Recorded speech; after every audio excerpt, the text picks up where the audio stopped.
Hey everyone, welcome back to RPG Imaginings. Today I have a RPG resource product for you that is done by Inkwell Ideas, and Inkwell Ideas has run a variety of Kickstarters, none of which I've participated in because I had just discovered that this was a product a short while ago.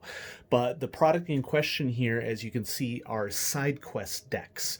And basically what these are cards that have a map on one side and a little scenario seed on the other side, that if you're looking for a scene to plug into a game, you could draw inspiration from these cards or draw one of these cards from random.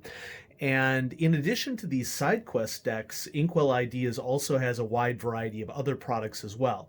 They do gaming software. You may have seen that there is some dice that you roll the dice, and each face of the dice has a little piece of a dungeon in it. They're called dungeon morphs, and those come in dice and cards. But I just wanted to showcase the product for you that I invested in.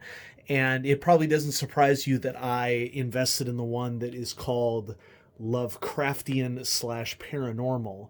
And I will have some information here before the end of the video that will sort of detail for you the other types of decks that they have available. And so let's just go ahead and dive right in. These came in the mail today. You know, maybe the first thing that we should do today is get to the back that sort of describes what's going on with it.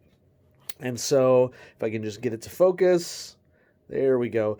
Looking for adventure ideas derived from the works of Lovecraft or other paranormal sources, these cards are perfect whether your campaign is set in the earlier 20th century like Lovecraft's, catches ghosts in the modern day, features FBI agents investigating the unusual, or has other paranormal elements or dream creatures.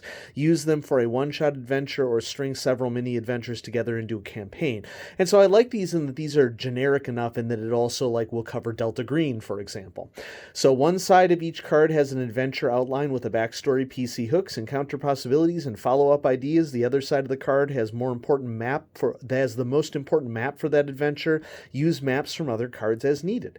Use these cards to set up a hex crawl, develop a side trek on the fly, or chain some together for an entire campaign. Every card is a session's worth of excitement.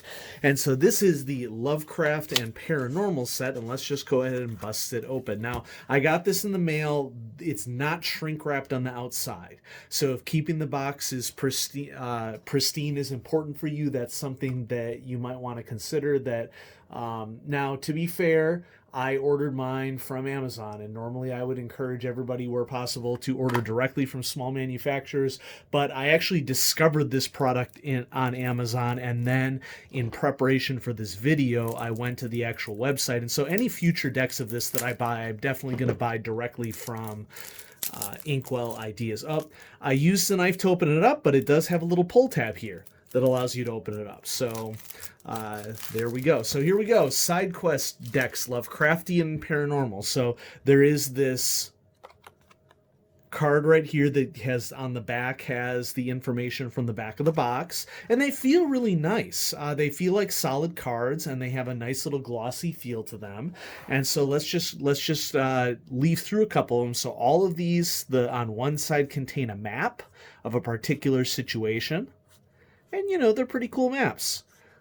It would definitely give inspiration. I think that it would be probably pretty easy to just take a picture of this with your phone so that you had a digital version of it. Or another option could be that they also sell the PDFs of all of these decks as well, and the PDFs are $3.99 USD.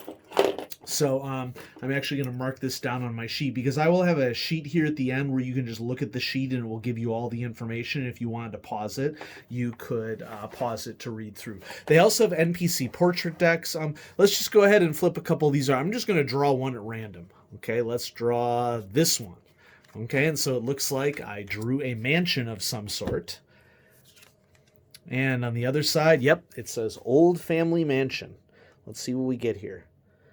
Get it to focus. Come on, focus. There, no. Well, you know what? I'm shooting it in HD, so I have a feeling that even if there's a solution to this. I'm going to bring the camera down. That's the way to do it. Okay. So, Old Family Mansion. Historic mansion building is a creature. A mansion is locked in a battle between a preservation society and a developer who wants to tear it down. The preservation society knows a great evil is locked within its twisted corridors. Getting the PCs involved. Unable to enter the mansion due to an injunction, the society hires the PCs to build a case for them. The developer calls the PCs to satisfy an official. Encounter possibilities are the PCs enter the mansion and find protective symbols worked into the decorations and doors. However, the developer already started work and several panels have been taken down. As they explore, they hear the building groaning. Approaching the center of the building, it gets louder. The sound seems to come from a room with no doors. Pseudopods made of the building's structure erupt from the walls and floor and attack the PCs. This is very reminiscent of a Call of Cthulhu adventure that I have in mind. I think that this is very similar to an adventure that is in the Mansions of Madness 2nd Edition. The only way to stop the attacks is to replace the panels, but the building's whole structure becomes horribly organic. Corridors turn into throats, digestive fluids erupt from the floors, walls bleed, etc.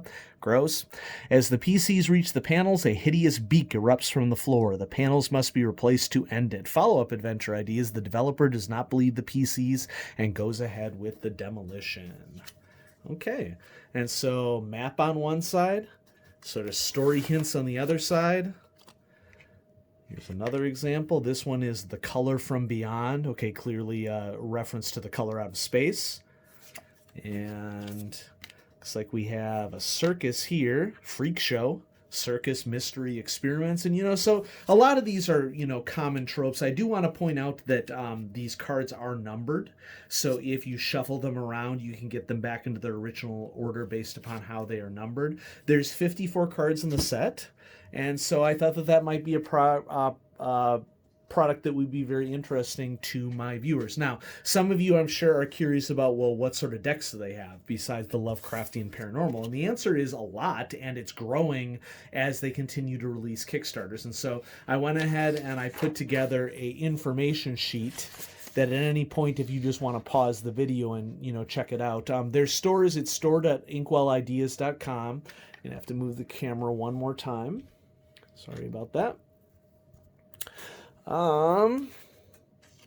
They do gaming software, $3.99 for the PDF and $14.99 USD for the physical decks. I'm not sure what the shipping is, but I'm guessing that the shipping is probably going to run you a couple bucks.